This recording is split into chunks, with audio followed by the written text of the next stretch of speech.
পলচমিনি kitchen with লাইফস্টাইলে সবাইকে welcome জানাই। আমি আরও একটি নতুন ভিডিও নিয়ে চলে এলাম। আজ রবিবার, আমি সারাদিন কী করি তোমাদের সঙ্গে সেগুলোই শেয়ার করব। আমি আগের দিন বলেছিলাম আমার পরীক্ষা শুরু হচ্ছে, তাই জন্য আজকে পরীক্ষা দিতে যাচ্ছি। যেহেতু আমার পরীক্ষা, তাই আমি সকাল 6টায় উঠে পড়েছি। উঠে ফ্রেশ হয়ে কিছু কাজ করে নিলাম, কাজ করে পুজোটাকে করে নিলাম। তারপরে তোমরা দেখতেই পাচ্ছ আমার বন্ধু চলে এসছে। আমি আর আমার বন্ধু সাইকেল চালিয়ে স্টেশনের দিকে যাচ্ছি। আমি বাড়ি থেকে বেরোনোর আগে কী কাজ করেছি সেগুলো আমি তোমাদের সঙ্গে শেয়ার করতে পারলাম না। পরীক্ষার দিন সকালবেলা ভিডিও করলে তাড়াহুড়োর ভিতরে পিটুনি তো খেতে হবে বটে। এই ভয়ে আমি ভিডিও করিলাই। আমি বাঁকুড়ার কথা বলার চেষ্টা করলাম। যদি আমার বাঁকুড়া থেকে কেউ ভিডিও দেখে থাকো, আমাকে একটু কথা শিখিও, আমার খুব ভালো লাগে। আমার ভিডিওর কমেন্টে বাঁকুড়ার দুটো লাইন কেউ লিখো।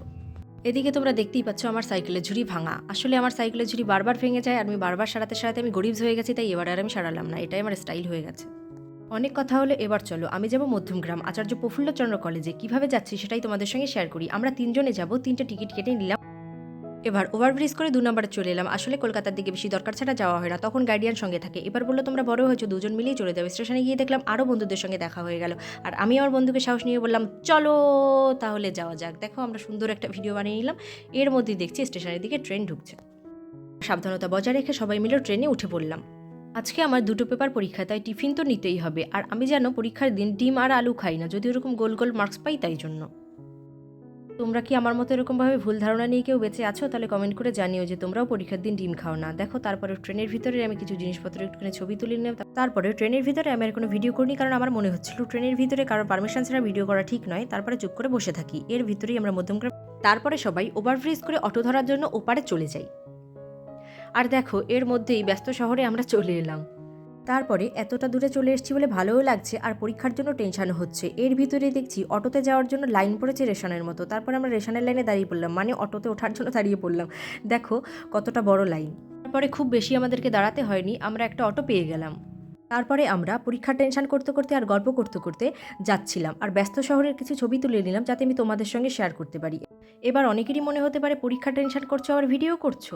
আসলে প্রথম ভিডিও করছি তো, তাই ভিডিও করাটা সামলাতে পারিনি। এরপরেই দেখো আমরা কিন্তু কলেজের সামনে পৌঁছে গেছি, আর খুব সুন্দরভাবে আমি ভিডিওটা তুলে নিলাম। তারপরে তোমরা দেখতেই পাচ্ছ এখানে কিন্তু অনেক স্টুডেন্ট। তারপর সিট নাম্বার খোঁজার জন্য আমরা একটুখানি দেখে নিলাম। তারপরে মাথা ঠান্ডা করে 2 ঘন্টা পরীক্ষা দিয়ে নিলাম।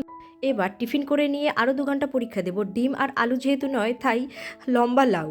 তারপর একটুখানি বই দেখে নিলাম, আর আমার বান্ধবীরা অন্য রুমে পড়েছে বলে ওদের সঙ্গে একটু দেখা করে এলাম, হাত মিলিয়ে এলাম। এর ভিতরেই দেখো আমার কিন্তু পরীক্ষা শেষ। আমি কিন্তু বেরিয়ে আবার সুন্দর একটা ভিডিও করার জন্য ব্যস্ত হয়ে পড়লাম। এবার চলে আসার সময় আমি কিন্তু আবার কলেজের একটু ভিডিও করে নিলাম। আর ব্যস্ত শহরে সবাই কিন্তু ব্যস্ত রয়েছে। আর এখানে কি বলো তো, এবার যদি তুমি অটো কিডন্যাপ না করো তাহলে কিন্তু তুমি সারাদিন অটো পাবে না। তাই আমরাও একটা অটো কিডন্যাপ করে নিলাম। তারপরে মধ্যমগ্রাম স্টেশনে চলে এলাম। এসে 3 নম্বর প্ল্যাটফর্মে গিয়ে দাঁড়িয়ে তারপরে দেখলাম এখনও সূর্যি মামা আছে, পালিয়ে যায়নি। তাই আমি আরও একটু ভালো করে ভিডিও করে নিলাম। এর মধ্যে ট্রেন ঢুকে গেল, আমরা কিন্তু ট্রেনে উঠে পড়লাম। সেখানেও দেখো এরকম ভিড়। তারপর কিন্তু দাঁড়িয়েই থাকলাম, দাঁড়িয়ে দাঁড়িয়ে একটুখানি ট্রেনের ভিডিও করে নিলাম। তারপরে আমরা ট্রেনের দরজার কাছে দাঁড়িয়ে সবাই মিলে গল্প করছিলাম, আর আমাকে বলছিল তোর যত খুশি ভিডিও এখন করে নে, এখন তোকে কেউ আটকাবে না। কিন্তু এখন আমি কি ভিডিও করব তোমরাই বলো।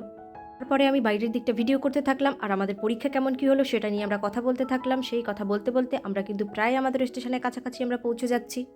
পরে আরও একটা ব্যাপার নোটিস করলাম, দেখলাম ব্যস্ত শহরে গিয়ে নিজেও কেমন ব্যস্ত ব্যস্ত হয়ে গেলাম। আর সেই ব্যস্ততায় আমরা চলে এলাম আমাদের স্টেশনে। আমরা নেমে পড়লাম, ট্রেনটাকে টাটা বাই বাই করে দিলাম। ট্রেনটা চলে যাচ্ছে, আমরা এবার যে যার বাড়িতে চলে যাব। তারপরে আমি বললাম দাঁড়া আমার সঙ্গে আরেকটুখানি ভিডিও করে নে। তারপরে আমি হাত বাড়ালাম, ওরা আমার হাত টেনে নিয়ে ওদের বাড়ি নিয়ে যাচ্ছিল। তারপরে বললাম ছাড়, আমি আমার বাড়িতে যাই। তাহলে আজকে কিন্তু আমার দিনটা ভালোই কাটলো। তোমাদের আমার ব্লগ কেমন লাগলো আমাকে কমেন্ট করে জানাবে। আর যারা যারা আমার এই ধরনের ভিডিও দেখতে চাও তারাও কিন্তু আমাকে কমেন্ট করতে ভুলো না। এবার সকালবেলা বাহনটাকে রেখে গিয়েছিলাম বলে নিতে কিন্তু চলে এলাম। আর যারা যারা আমার চ্যানেল এখনও সাবস্ক্রাইব করোনি তারা কিন্তু সাবস্ক্রাইব করে দিও। তোমাদের জন্য আমার ব্লগ ভিডিও করতে খুবই ভালো লাগে, আর তোমাদের ভালো ভালো কমেন্টগুলো আমাকে ভিডিও করতে কিন্তু খুব সাহায্য করে। এবার দেখো আমি কিন্তু সকাল 8টার সময় বেরিয়েছিলাম, আর এখন সন্ধ্যা 6টা। তাই জন্য কিন্তু সূর্যি মামা পালিয়ে গেছে আর রাত হয়ে গেছে। তারপরে আমি আর আমার বন্ধু সকালের মতোই গল্প করতে করতে বাড়ির দিকে যাচ্ছিলাম। তারপরে দেখো আমি বাড়ি চলে এলাম। বাড়ি এসে ফ্রেশ হলাম, সারাদিনের ঘটনা সবার সঙ্গে শেয়ার করলাম। আর একটা পার্সেল এসেছিল সেটাকে দেখছিলাম, আর দেখে কিন্তু মনটা খুব ভালো হয়ে গেছিল। আর এভাবেই কিন্তু আমার দিনটা কাটলো বটে। ভিডিওটি কেমন লাগলো জানিও, শেয়ার করো, লাইক করো। ভিডিও দেখার জন্য থ্যাংক ইউ।